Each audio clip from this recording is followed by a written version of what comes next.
I am Vivek Jamwal and my topic for today is corruption. Now let's begin this topic with a question. What came first, a chicken or an egg? The answer is rather elusive. It's more of anxiety for scientists and not for any common individual. Even its answers are not to be bothered. What really worries should be rather in our constitution, what came first, corruption or the population? Can anyone find out what's the true answer of this?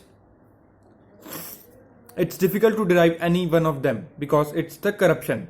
Without population, corruption cannot survive. If population came first, then it is apparent that corruption is going to have its roots together in our day-to-day life. When we see our history, there is comprehensive reflection of corruption even though populations was confined to limited numbers. Do you really believe in a justice system? If somebody asks me, answer will be misleading. It rather depends on the situation. What the matter is, but it is seen that people wait for their turn to get justice for whole life. And what they get at the end of everything pays fees to the advocates, spend their precious time in coming to the courts, believing that someday their case will put in the some court and justice will be delivered to them. But I don't understand that why people fail to understand it's not easy to get justice today. When we see as India as whole, it's having population of more than 150 crore and nearly 150 crore we can say. And according to Professor Malthus, if the population is growing at the faster rate than the rate of increase in food, then it can be said that there is a big problem going to faced by our country. Right now the condition of India is also the same, because the population is growing at very excessive rate at a geometric progression ratio, but the production of food is arithmetic progression ratio only. So the problem is really very serious and India has to do something to get out of this problem. What do you expect from the court? In one day, how many judgments are passed by any court? The results are so confined to figures that you cannot count on the fingers. After globalization, though we say that you can count your cases on your fingers. After globalization, though we say that economy have somewhat been stable, but what about our justice system, which is day by day getting or its worst phase? When we say that our justice system is derived from the British and also some part has been derived from the America, that is why why is that moved ahead and we are still lacking on our disposal? Once we have accepted their culture to some extent, their work environments and all those things which are usually not accepted in our day-to-day life, then why we forget the working environments of the courts also?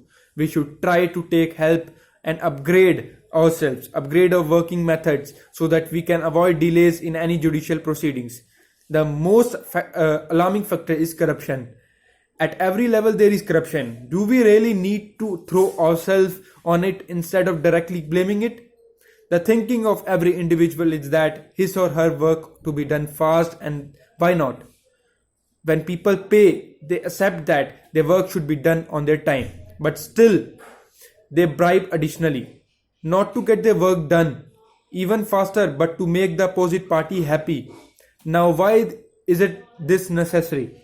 It's difficult to understand every mentality. It's not that the person who has been qualified to do its specific work will not do, but when he will do, nobody knows, and all this depends upon his mood to do. So just to make his mood all the time good, people bribe them. But basically it's against the good morals. Is that contra bonus mores? So basically what is going on in society is one person making the whole society bad. Just like one fish make the whole pond dirty.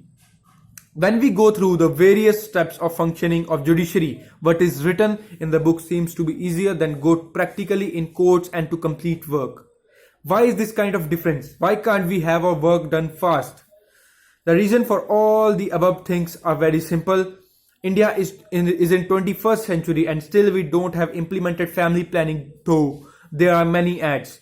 Governments trying to educate people, but it won't work out until any concentrate amendments is legislated and imposed on people to follow it. As such, every law is command of sovereign, but still people break it. They are of course punished. This number can't stop, nor can be reduced, unless some law should be made which has its own uniqueness, and to some extent it has to be dictator by its nature, so that nobody has the guts to rupture it. Justice delayed is justice denied. Justice buried is justice hurried. Justice hurried is justice buried. Thank you.